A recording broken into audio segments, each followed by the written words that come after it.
remains at least equal to God, or in most cases higher than God. Okay? So self-idolatry is a form of idolatry. Now, here's the thing. If self-idolatry is present, the other forms are just around the corner. Self-idolatry is the foundation for all other forms of idolatry.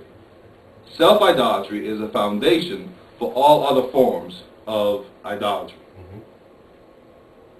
Because if faith was the foundation, then other idolatry couldn't exist.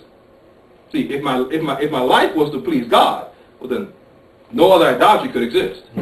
But the minute I turn to please myself or my daddy or my mommy or whoever, then there's no faith to God. Okay? And because God created us to worship Him, you see so many times in the Bible, and we're reading Acts 10, and Cornelius started worshiping Peter, not understanding, no, that's not God, that's just a representative. We go to the book of Revelation, and John bows down and worships the angel. The angel says, hey, I'm just a servant like you. What are you doing? God created us to worship Him. But we will take the thing God created, Romans 1, as Marcus led us to, take the thing God created and use it for our own means. All right? So the first thing is self-idolatry. When I put myself, when I put family, wife, children, mother, father, brother, sister, and so forth, at the same level or above serving the Lord, I am guilty of idolatry. And as we saw in Daniel 3, let's just talk about self, I create an image, I have an image of myself that I want people to ultimately worship.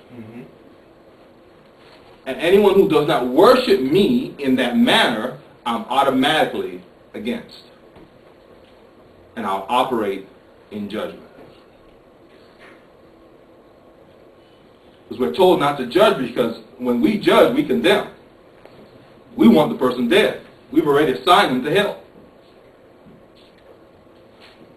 Because they're now worshiping us as we want. They're not bowing down to the image we've created. Idolatry makes no room for righteousness. So, just like we can idolize self, we can idolize other people. So let's look at John 12.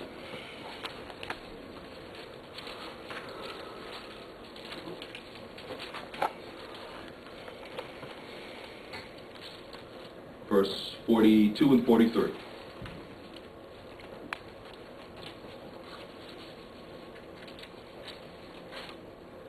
And you will start seeing the hypocrisy that idolatry brings in.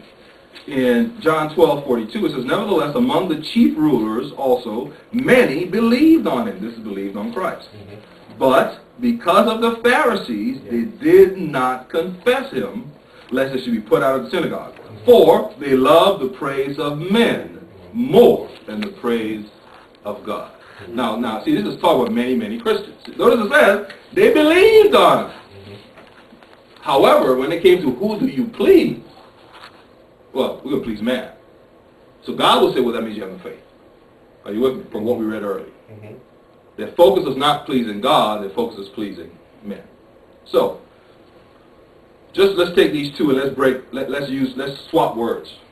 If I'm worshiping God the way He said, then it says I have faith.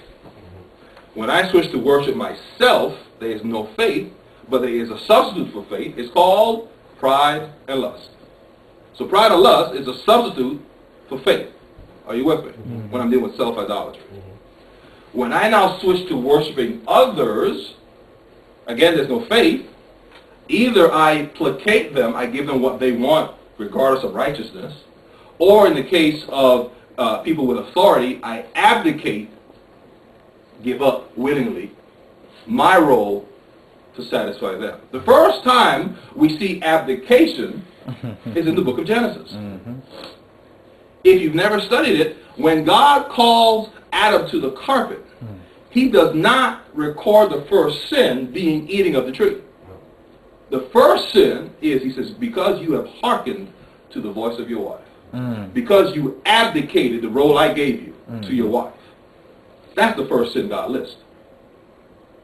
All right? Adam put his wife above God. Are you with me? All right. He idolized her. When I operate in idolatry of others, there's no faith. I either placate or abdicate. There's no faith. Are you with me?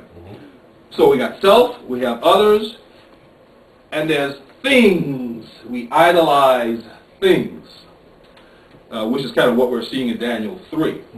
An object was being idolized. But there are many things we can idolize.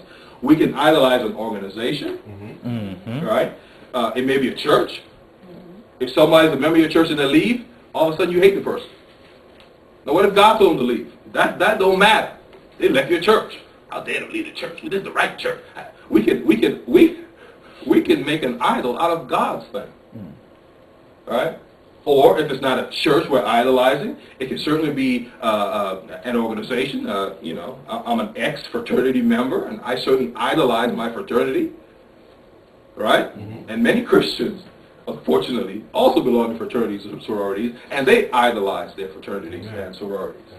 Or maybe you got Christians who are Masons, which it's kind of the same thing. Like, okay, it's an oxymoron, and so forth. I idolize the organization. Okay, I may idolize an ideal or an experience. There may be a concept I idolize. In America, we have what's called the American dream. So that's an ideal.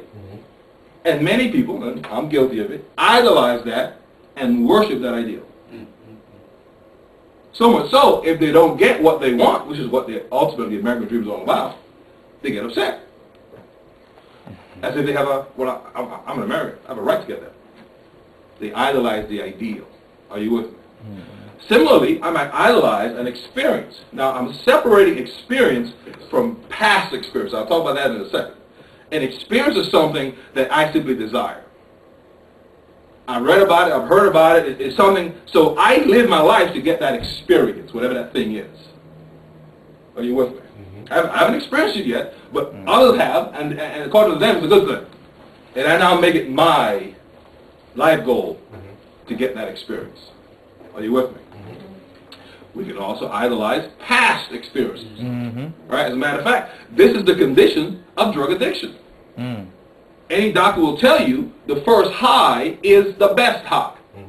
Every high after that never gets to the same level because physically you don't release the same amount of endorphins into the body. So it's not the same level of a high, but guess what? You always chase it.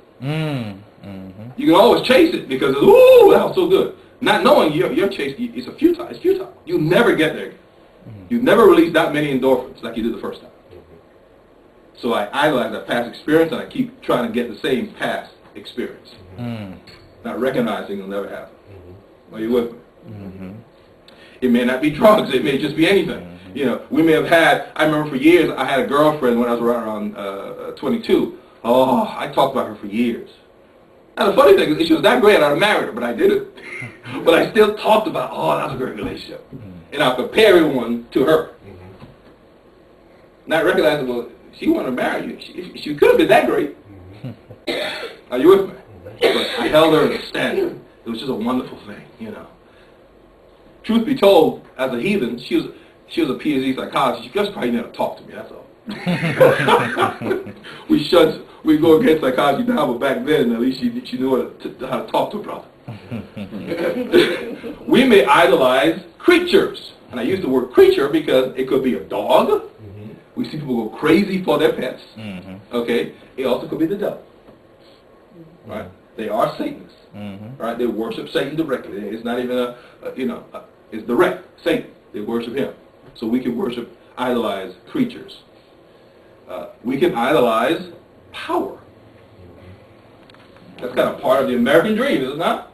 Idolizing power. And power is huge. That's responsibility, authority, but power. What power can bring you. And of course, we can idolize money. And we're just the treasures of the earth, as you mentioned in Matthew 6. We can idolize getting the things the earth has to offer. And forget in Matthew 4 that Satan controls those things. Because he told Jesus, I can give you all these things if